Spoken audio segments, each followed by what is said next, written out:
Hi everybody, I'm Mike Ventola. I'm very excited to have the 2019 King of Baseballtown, Dr. Richard Kratz, joining me. And Dick, I want to thank you once again for joining me. Thank you. I'm glad to be with you, Mike. Absolutely. You know, Dick, it's been a pleasure getting a chance to know you over the past couple of years, and real excited for you and receiving this King of Baseballtown honor. But what does it mean to you to be the 2019 King of Baseballtown?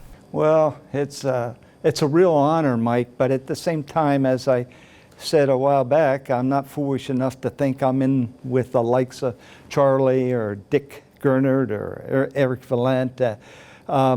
These guys, their accomplishments were terrific, and anything I've done pales in comparison to what they've done. And still, it's a tremendous honor. Anybody that loves baseball as much as I do, you don't know how proud I am to have that honor and to just be associated with Baseballtown charities, the Reading Fight Phils. It's an honor for me. No, you know what's exciting too is because you get to live a boy's dream in a sense of getting a chance to play professional baseball, and you got to play for a number of years in the Boston Red Sox organization. And it was Charlie Wagner, of course, Baseballtown native himself, who helped sign you, getting a chance to join the Red Sox family. And what was that interaction like, getting a chance to not only be signed by Charlie, but again a chance to kind of work with him throughout your professional career?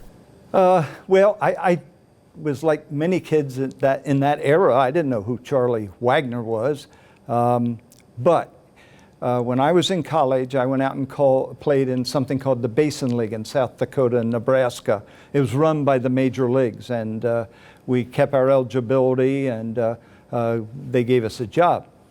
I had never been away from home, had never flown before, and I ended up in South Dakota, and I got homesick. And Charlie Wagner was with us, and I said, "Mr. Wagner, I'm going home." And he said, "No, you're not." And Charlie stayed with me for maybe a week, and I got through that. And unbeknownst to me, when he came back home, he apparently went and met with my parents and told them that Dick got homesick, but we got him through it. And Charlie always was just good man. Everything was positive. They talk about the Marines never retreat; they advance to the rear. Right. Well, that's Charlie. He was just a great guy, and you don't know how much in life the fact that Charlie Wagner would speak up for me, how that affected my professional career and education, because Charlie was a credible source. So that made me, by contrast, or not contrast, by association, okay. Now, you're no stranger to old Reading Municipal Stadium, of course, now known as First Energy Stadium, because you played for Pittsfield, who was affiliated with the Red Sox at one time, and so you got a chance to actually play here in your backyard in a sense, and obviously got a chance to really play in front of family and friends, and but when you were with Pittsfield and got a chance to come here, if you can think back to your memories playing here at old Reading Municipal Stadium, what was it like for you? Well, I only played here 1 year, I believe, because the next year, I don't believe Reading was in it. It was small. The Eastern League in those days was made up of very small stadiums: Reading, York, Williamsport, Waterbury, and so forth. And this stadium I remember as being very small and wide open, a lot different than it is today. I was coming out of the Army at the time, so I met the team here, and I think I only got in as a pinch hitter over a whole weekend or something of that nature. But I thought it was kind of neat because my family lived in Norristown, and so it was an hour away for them to come here and watch me play. So it's a thrill always, because in baseball so many times you don't even get close to home. I can remember playing in the International League, and the closest we came to home was Richmond, Virginia, and that was about 6-7 hour drive.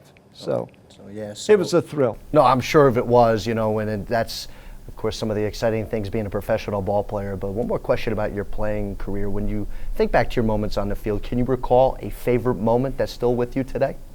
Yeah, because I didn't hit many home runs, okay?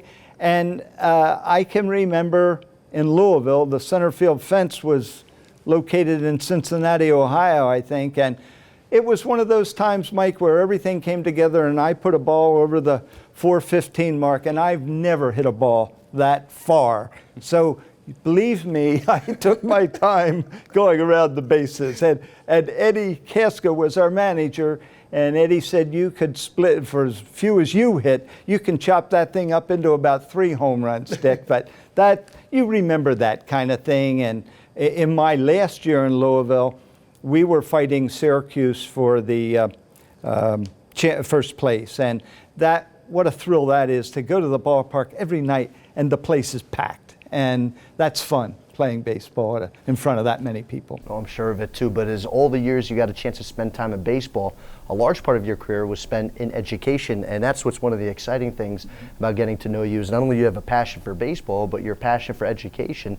So you were director of missions back in 1969, but then you went to Reading Area Community College in 1987. Right. When you look back to your career in education and trying to make an impact, especially here at home, what goes to you fondly of your memories working in education? Well, I'm prejudiced. I think you have to keep that in mind. But working at the community college, we worked with so many people maybe that otherwise would not have had a chance to get an education. And Mike, for me, there was nothing more rewarding than that. To see kids, they're not all kids, individuals that were given a chance because they could afford it. And in many cases, we would have students that weren't sure they could do it. Mm-hmm. And to see that light come on, for those students to realize, you know what, I can do this. If I work hard, I can get through here. And I don't know that there's anything as rewarding as that. Maybe it's hitting a home run and hearing the crowd rise up, or turning a double play and know that the crowd's response means you got them at first. They're thrills, but you get thrills in education as well. And now in current day, and after spending all those years in education, you got your doctorate at UPenn, and you got as well a chance to go to some other schools. Westchester University now was Westchester State College, I believe, at the time. Yeah, it was. And I can think back too, because they ended up going head to head with my alma mater, Old Immaculata College, which is now Immaculata University. Yeah. But where I really gotten to know you, and where this community's gotten a chance to know you, is your baseball group that you meet once a month at Chef Allen's in West Reading. And it's amazing because you and this group of people have such a strong passion for the game, and though obviously none of you play it anymore, but you're big time fans, you've done your research, and you're constantly trying to learn about aspects of this game that maybe you still haven't learned yet. And for you, getting a chance to develop this baseball group that meets at Chef Allen's, is that one of the more prouder things that you've had a chance to be a part of? Sure. We have a good time.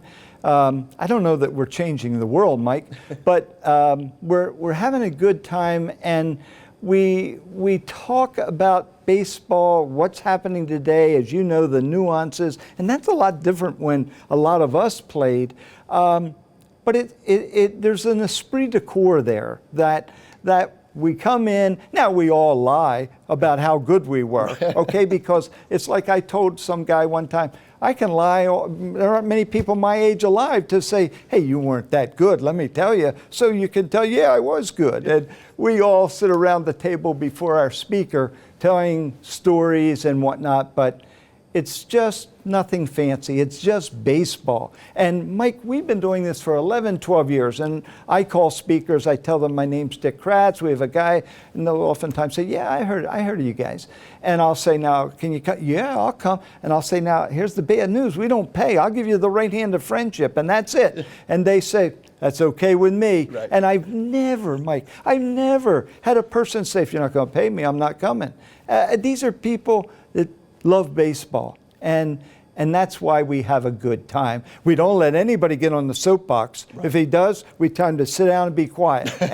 And we have just a good, but we average, 35 guys. And now if we had somebody like a Mike Sorball, a third base coach for Cleveland, good Lord, they got to shut off the top deck, and we'll have 75 people there. But nothing special, just talking baseball.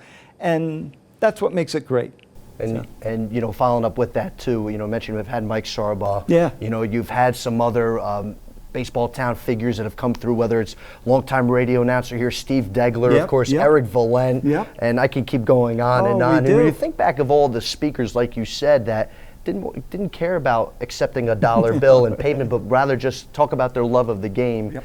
And that's just what you're just still continuing to try to convey out to the public here. We do. And I think you must have played baseball or been associated with it to really have that feeling in your gut.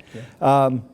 I can still recall in my many positions, I don't know if they do it anymore, but the first day of spring training, I locked the door and turned the game on because I missed that so much, being down there. Warm weather, the crack of the bat, the blue sky, guys spitting on the whatever. I mean, it's baseball. Right. And, you know, my wife always says to me, can't they do anything but scratch and spit? And I'll say, yeah, you have to know baseball to understand that, okay? And that's what we are, and that's what baseball is really all about. It's a great game. Well, Dick, like I said, it's been a pleasure getting a chance to know you, and I've been honored. You've had me speak at this luncheon as well. We're going to get you again in December. I was about to say I'm looking forward to being back there and speaking with everybody. But congratulations again on being King of Baseballtown, and we'll continue to do more of this down the line. Thanks, Mike. Thank you. Folks, that is the 2019 King of Baseballtown, Dr. Richard Kratz.